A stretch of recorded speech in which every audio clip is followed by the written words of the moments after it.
Chapter 40. It was fortunate for me that I had to take precautions to ensure, so far as I could, the safety of my dreaded visitor, for this thought pressing on me when I awoke held other thoughts in a confused concourse at a distance. The impossibility of keeping him concealed in the chambers was self-evident. It could not be done, and the attempt to do it would inevitably engender suspicion. True, I had no avenger in my service now, but I was looked after by an inflammatory old female, assisted by an animated ragbag whom she called her niece. And to keep a room secret from them would be to invite curiosity and exaggeration. They both had weak eyes, which I had long attributed to their chronically looking in at keyholes, and they were always at hand when not wanted. Indeed, that was their only reliable quality besides larceny. Not to get up a mystery with these people, I resolved to announce in the morning that my uncle had unexpectedly come from the country. This course I decided on while I was yet groping about in the darkness for the means of getting a light. Not stumbling on the means after all, I was fain to go out to the adjacent lodge and get the watchman there to come with his lantern. Now, in groping my way down the black staircase, I fell over something, and that something was a man crouching in a corner. As the man made no answer, when I asked him what he did there, but eluded my touch in silence, I ran to the lodge and urged the watchman to come quickly, telling him of the incident on the way back. The wind being as fierce as ever, we did not care to endanger the light in the lantern by rekindling the extinguished lamps on the staircase, but we examined the staircase from the bottom to the top, and found no one there. It then occurred to me as possible that the man might have slipped into my rooms. So, lighting my candle at the watchman's, and leaving him standing at the door, I examined them carefully, including the room in which my dreaded guest lay asleep. All was quiet, and assuredly no other man was in those chambers. It troubled me that there should have been a lurker on the stairs, on that night of all nights in the year, and I asked the watchman, on the chance of eliciting some hopeful explanation, as I handed him a dram at the door, whether he had admitted at his gate any gentleman who had perceptibly been dining out. Yes, he said, at different times of the night, 3. One lived in Fountain Court, and the other 2 lived in the lane, and he had seen them all go home. Again, the only other man who dwelt in the house, of which my chambers formed a part, had been in the country for some weeks, and he certainly had not returned in the night, because we had seen his door with his seal on it as we came upstairs.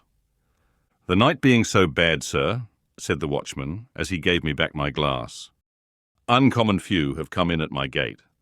Besides them 3 gentlemen that I have named, I don't call to mind another since about 11 o'clock, when a stranger asked for you." "My uncle," I muttered. "Yes." "You saw him, sir?" "Yes. Oh, yes." "Likewise the person with him?" "Person with him," I repeated. "I judge the person to be with him," returned the watchman. "The person stopped when he stopped to make inquiry of me, and the person took this way when he took this way." "What sort of person?" The watchman had not particularly noticed. He should say a working person. To the best of his belief, he had a dust-coloured kind of clothes on, under a dark coat. The watchman made more light of the matter than I did, and naturally, not having my reason for attaching weight to it. When I had got rid of him, which I thought it well to do without prolonging explanations, my mind was much troubled by these 2 circumstances taken together, whereas they were easy of innocent solution apart, as for instance some diner out or diner at home, who had not gone near this watchman's gate, might have strayed to my staircase and dropped asleep there, and my nameless visitor might have brought someone with him to show him the way. Still joined, they had an ugly look to one as prone to distrust and fear as the changes of a few hours had made me. I lighted my fire, which burnt with a raw, pale flare at that time of the morning, and fell into a doze before it. I seemed to have been dozing a whole night when the clock struck 6. As there was full an hour and a half between me and daylight, I dozed again, now waking up uneasily, with prolix conversations about nothing in my ears. Now, making thunder of the wind in the chimney. At length, falling off into a profound sleep, from which the daylight woke me with a start. All this time I had never been able to consider my own situation, Nor could I do so yet. I had not the power to attend to it. I was greatly dejected and distressed, but in an incoherent, wholesale sort of way. As to forming any plan for the future, I could as soon have formed an elephant. When I opened the shutters and looked out at the wet wild morning, all of a leaden hue, when I walked from room to room, when I sat down again shivering before the fire, waiting for my laundress to appear, I thought how miserable I was, but hardly knew why, or how long I had been so, or on what day of the week I made the reflection, or even who I was that made it. At last, the old woman and the niece came in, the latter with a head not easily distinguishable from her dusty broom, and testified surprise at sight of me and the fire. To whom I imparted how my uncle had come in the night and was then asleep, and how the breakfast preparations were to be modified accordingly.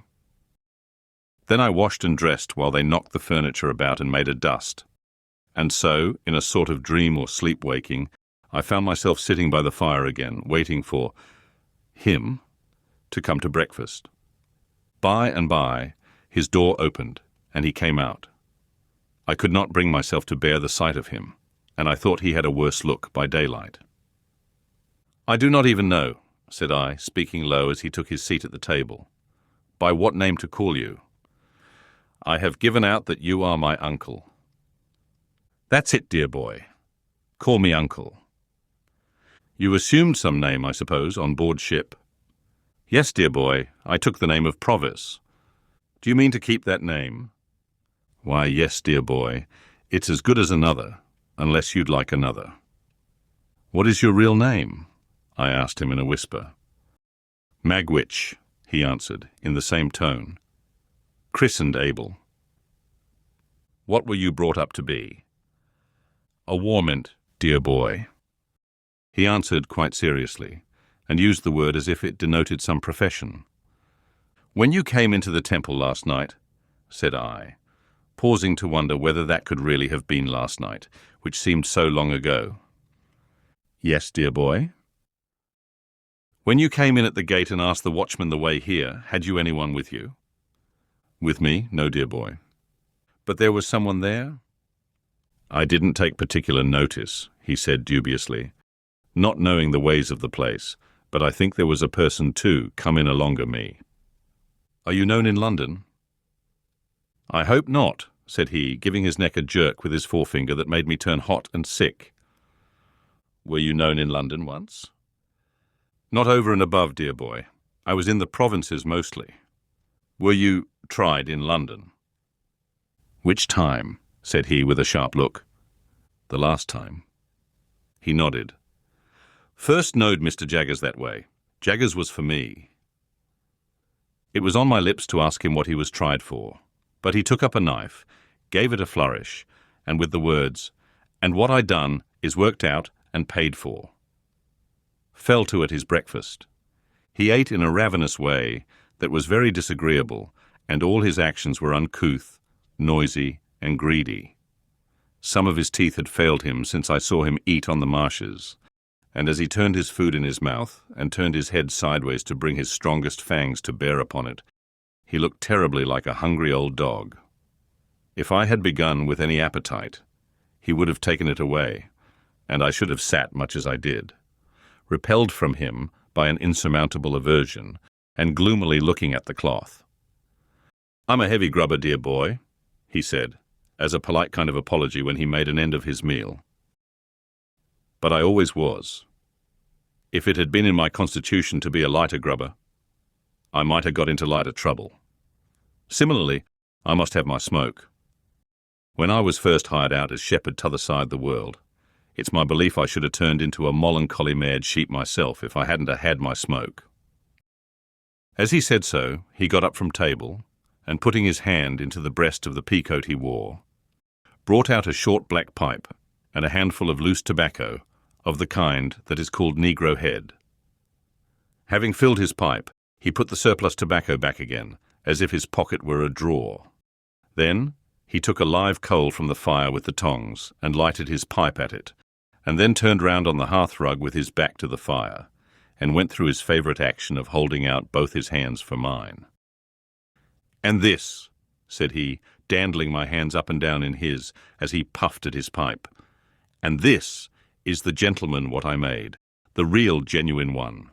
It does me good fur to look at you, Pip. All I stipulate is to stand by and look at you, dear boy." I released my hands as soon as I could, and found that I was beginning slowly to settle down to the contemplation of my condition. What I was chained to, and how heavily, became intelligible to me as I heard his hoarse voice, and sat looking up at his furrowed bald head with its iron-grey hair at the sides. I mustn't see my gentleman a-footing it in the mire of the streets. There mustn't be no mud on his boots. My gentleman must have horses, Pip, horses to ride and horses to drive, and horses for his servant to ride and drive as well. Shall colonists have their horses? And blood-uns, if you please, good lord, and not my London gentleman? No, no. We'll show him another pair of shoes than that, Pip, won't us? He took out of his pocket a great thick pocket-book, bursting with papers, and tossed it on the table. "There's something worth spending in that there book, dear boy. It's yourn. All I've got ain't mine. It's yourn. Don't you be afeard on it. There's more where that come from. I've come to the old country fur to see my gentleman spend his money like a gentleman. That'll be my pleasure. My pleasure'll be fur to see him do it. And blast you all," he wound up, looking round the room and snapping his fingers once with a loud snap. "Blast you, everyone, from the judge in his wig to the colonist a-stirring up the dust. I'll show a better gentleman than the whole kit on you put together." "Stop," said I, almost in a frenzy of fear and dislike. "I want to speak to you. I want to know what is to be done. I want to know how you are to be kept out of danger, how long you are going to stay, what projects you have." "Looky here, Pip," said he, laying his hand on my arm in a suddenly altered and subdued manner. "First of all, looky here. I forgot myself half a minute ago. What I said was low. That's what it was. Low. Looky here, Pip. Look over it. I ain't a-going to be low. First," I resumed, half groaning, "what precautions can be taken against your being recognized and seized?" "No, dear boy," he said in the same tone as before. "That don't go first. Lowness goes first. I ain't took so many year to make a gentleman, not without knowing what's due to him. Looky here, Pip, I was low. That's what I was.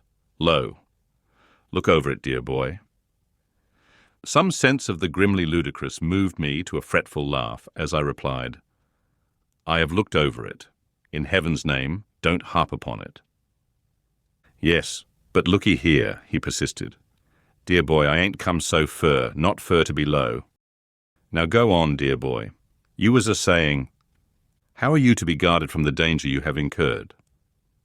"Well, dear boy, the danger ain't so great. Without I was informed agin, the danger ain't so much to signify. There's Jaggers, and there's Wemmick, and there's you. Who else is there to inform?" "Is there no chance person who might identify you in the street?" said I. "Well," he returned, "there ain't many.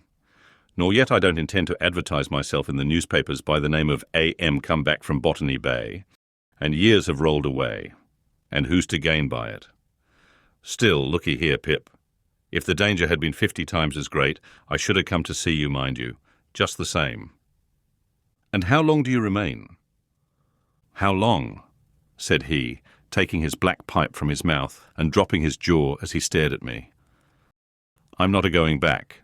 I've come for good." "Where are you to live?" said I. "What is to be done with you? Where will you be safe?" "Dear boy," he returned, "there's disguising wigs can be bought for money, and there's hair powder, and spectacles, and black clothes, shorts and what not. Others has done it safe afore, and what others has done afore, others can do agin. As to the where and how of living, dear boy, give me your own opinions on it." "You take it smoothly now," said I, "but you were very serious last night when you swore it was death." "And so I swear it is death," said he, putting his pipe back in his mouth, "and death by the rope, in the open street not fur from this, and it's serious that you should fully understand it to be so. What then, when that's once done? Here I am. To go back now, It'd be as bad as to stand ground. Worse. Besides, Pip, I'm here because I've meant it by you, years and years. As to what I dare, I'm a old bird now, as has dared all manner of traps since first he was fledged, and I'm not afeard to perch upon a scarecrow. If there's death hid inside of it, there is, and let him come out, and I'll face him, and then I'll believe in him and not afore. And now let me have a look at my gentleman agent. Once more, he took me by both hands and surveyed me with an air of admiring proprietorship, smoking with great complacency all the while. It appeared to me that I could do no better than secure him some quiet lodging hard by, of which he might take possession when Herbert returned, whom I expected in 2 or 3 days. That the secret must be confided to Herbert as a matter of unavoidable necessity, even if I could have put the immense relief I should derive from sharing it with him out of the question, was plain to me. But it was by no means so plain to Mr. Provis, I resolved to call him by that name, who reserved his consent to Herbert's participation until he should have seen him and formed a favourable judgment of his physiognomy. And even then, dear boy, said he, pulling a greasy little clasped black testament out of his pocket, we'll have him on his oath. To state that my terrible patron carried this little black book about the world solely to swear people on in cases of emergency would be to state what I never quite established. But this I can say, that I never knew him put it to any other use. The book itself had the appearance of having been stolen from some court of justice, and perhaps his knowledge of its antecedents, combined with his own experience in that wise, gave him a reliance on its powers as a sort of legal spell or charm. On this first occasion of his producing it, I recalled how he had made me swear fidelity in the churchyard long ago, and how he had described himself last night as always swearing to his resolutions in his solitude.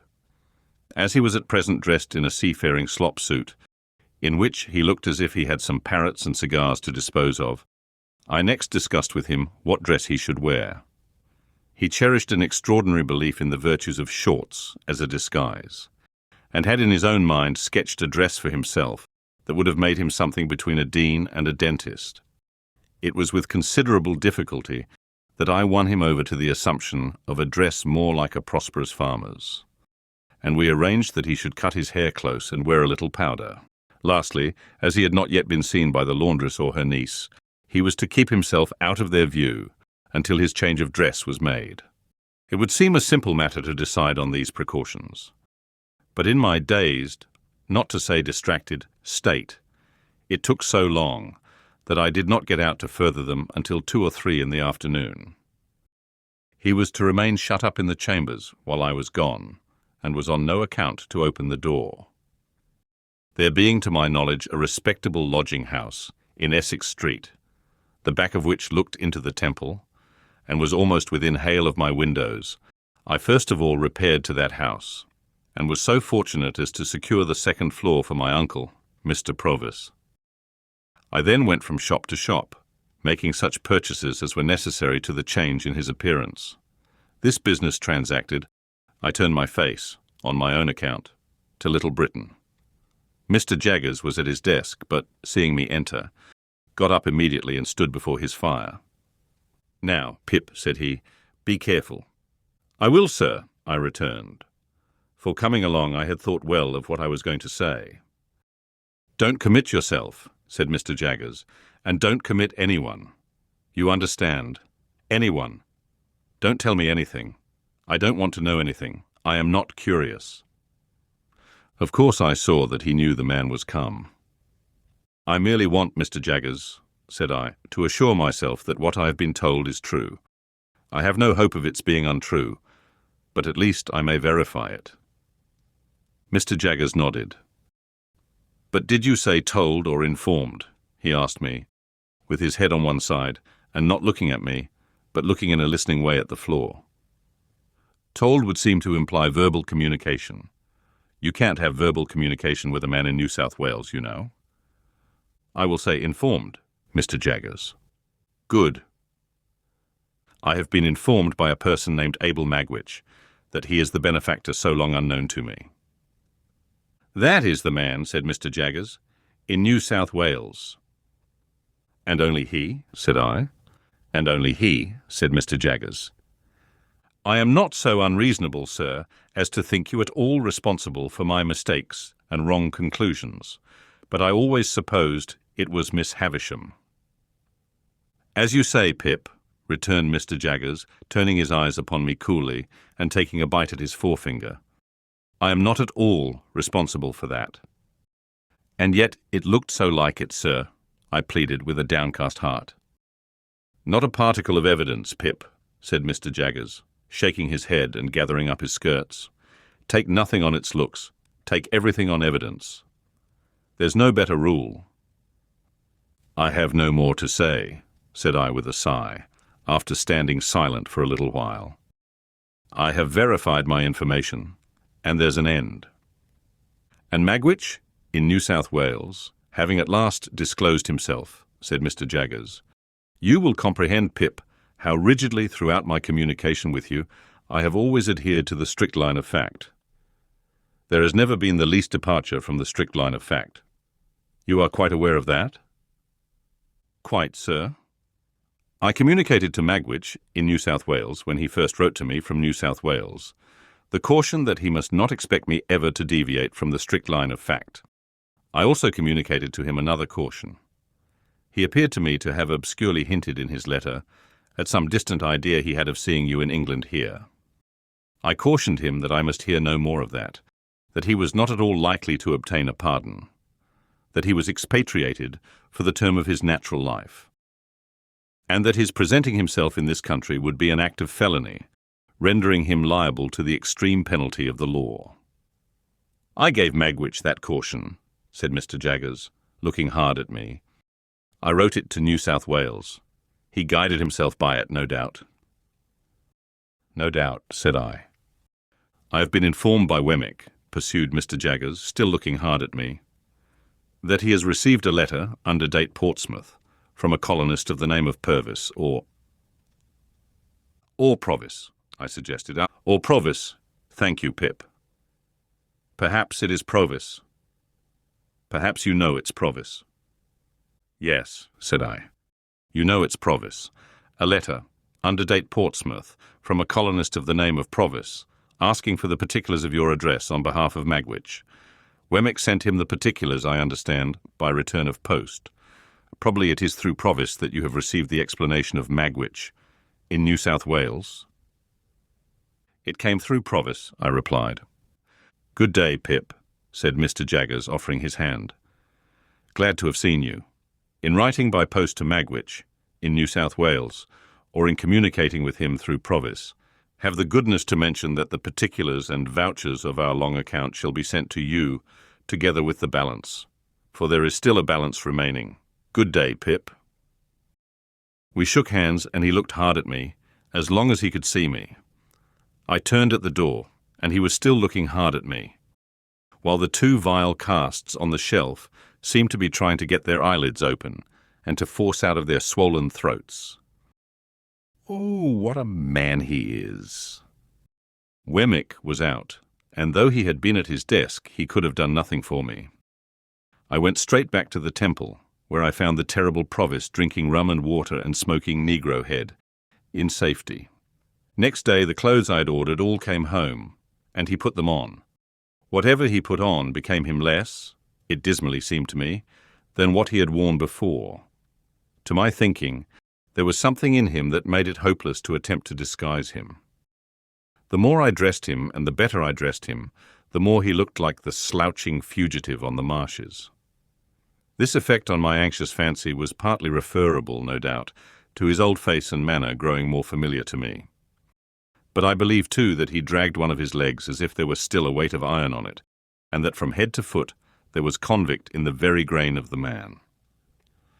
The influences of his solitary hut life were upon him besides, and gave him a savage air that no dress could tame. Added to these were the influences of his subsequent branded life among men, and crowning all, his consciousness that he was dodging and hiding now. In all his ways of sitting and standing and eating and drinking, of brooding about in a high-shouldered reluctant style, of taking out his great horn-handled jackknife and wiping it on his legs and cutting his food, of lifting light glasses and cups to his lips, as if they were clumsy pannikins, of chopping a wedge off his bread and soaking up with it the last fragments of gravy round and round his plate, as if to make the most of an allowance, and then drying his finger ends on it, and then swallowing it. In these ways, and 1,000 other small nameless instances arising every minute in the day, there was prisoner, felon, bondsman, plain as plain could be. It had been his own idea to wear that touch of powder, and I had conceded the powder after overcoming the shorts. But I can compare the effect of it, when on, to nothing but the probable effect of rouge upon the dead. So awful was the manner in which everything in him that it was most desirable to repress started through that thin layer of pretense and seemed to come blazing out at the crown of his head. It was abandoned as soon as tried, and he wore his grizzled hair cut short. Words cannot tell what a sense I had, at the same time, of the dreadful mystery that he was to me.